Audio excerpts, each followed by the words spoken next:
Brigadier Debashis Das এই মুহূর্তে আমাদের সঙ্গে সরাসরি রয়েছেন। ব্রিগেডিয়ার দাস, কোথাও ইরানের একরোখা মনোভাবের সামনেই কি মাথা নিচু করতে বাধ্য হলো মার্কিন যুক্তরাষ্ট্র?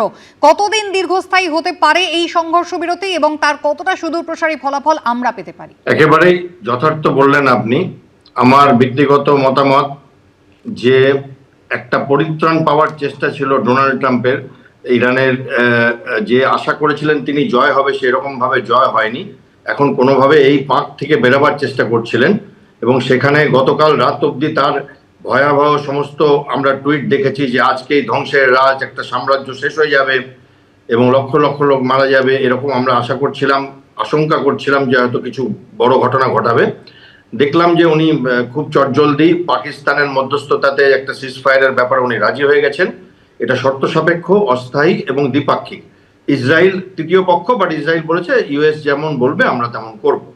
14 দিনের এই একটা উইন্ডো আমরা পেয়েছি এবং সেখান থেকে দেখা যাচ্ছে যে ইরান কিন্তু পথে ঘাটে ইরানের মানুষরা এটাকে সেলিব্রেট করছে জয় হিসাবে, যে তারা ইসরায়েল এবং আমেরিকার বিরুদ্ধে অনেক ছোট শক্তিও জিতে গেছে এবং তারা স্ট্রেট অফ হরমুজের কথা বলেছে 10 দফা দাবিতে, যে এই 14 দিন আমরা জাহাজ যেতে দেব নজরদারিতে, তারপর থেকে আমরা ট্যাক্স লাগাবো।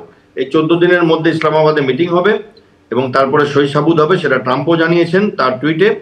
এবং উনি ইরান যেটা বলছে এই পয়সাটা আমরা ভাগ করব ওমানের সাথে এবং আমাদের যে ক্ষতি হয়েছে সেই ক্ষতিগুলোর জন্য ডেভেলপমেন্টের কাজে খরচা করব। তাছাড়া আরো অনেক দাবি আছে, তার মধ্যে বড় দাবি যেগুলো সেটা হচ্ছে স্যাংশন উঠিয়ে নিতে হবে ইরানের থেকে সর্বরকম। এবং দ্বিতীয় বড় দাবি আমেরিকার সমস্ত সৈন্য হটিয়ে দিতে হবে এই রিজন থেকে, এরিয়া থেকে বলা হয়েছে। সেটা আমেরিকা রাজি হবে কিনা আমি জানি না, তাহলে তো মারাত্মক ব্যাপার হবে যদি সেটাতে রাজি হয়ে যায়। এবং তাদের ছোটখাটো দাবি আছে, সব অ্যাসেট ফ্রোজেন করতে হবে। আরেকটা বড় দাবি আছে, লেবাননের উপরে এই 14 দিনে কোনো রকম অ্যাটাক চলবে না।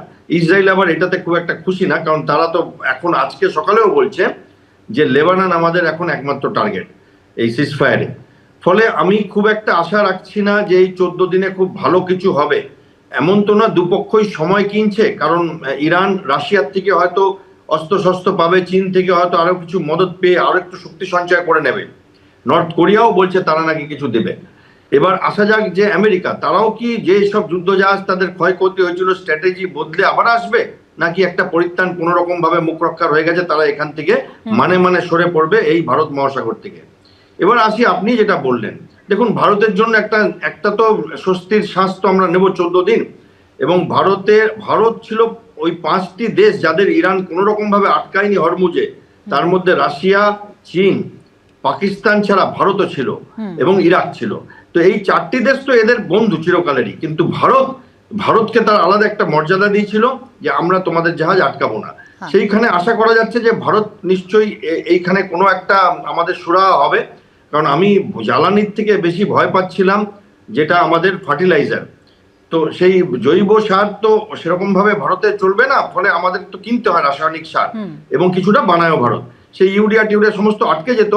সেইখানে যদি একটা পরিত্রাণ পাওয়া যায়, আমরা তো মানে অন্য যে দেশ এই যুদ্ধের সাথে কোনো রকম ভাবে আমাদের কোনো সম্পর্ক নেই, তো আমরা এবং জাপান, সাউথ কোরিয়া এই সমস্ত দেশগুলো আমরা একটু স্বস্তির শ্বাস নেব। কিন্তু একটা চিন্তার কথা রয়ে যায় জানেন, যে পাকিস্তান মধ্যস্থতা করছে এবং পাকিস্তানের মেইন এজেন্ডা যে এখান থেকে যদি কিছু টাকা পেতে পারি এবং ভারত বিরোধী কিছু অস্ত্রশস্ত্র জোগাড় করতে পারি আমেরিকার দাক্ষিণ্যে, এবং ডোনাল্ড ট্রাম্পের সাথে তার যা সম্পর্ক পাকিস্তানের, সেখানে সেটা একটা আমাদের চিন্তা থাকবে যে এইটা কোন দিকে যায়। বাট ওভারঅল এটা ওয়েলকাম। কত দূর হবে সেটা সময় বলতে পারবে, কারণ দুই পক্ষেরই যারা নায়ক, যারা এটা কন্ট্রোল করছেন, তারা অত্যন্ত অধৈর্য এবং তাদের মধ্যে আপনি বলুন ইরান এবং ইসরায়েল বা আমেরিকা, এবং ফলে আবার আমরা দেখতে পারি যে আরো কোনো বড় ধ্বংসের দিকে হয়তো এগোলো। ধন্যবাদ। এবিপি আনন্দ, এগিয়ে থাকে, এগিয়ে রাখে।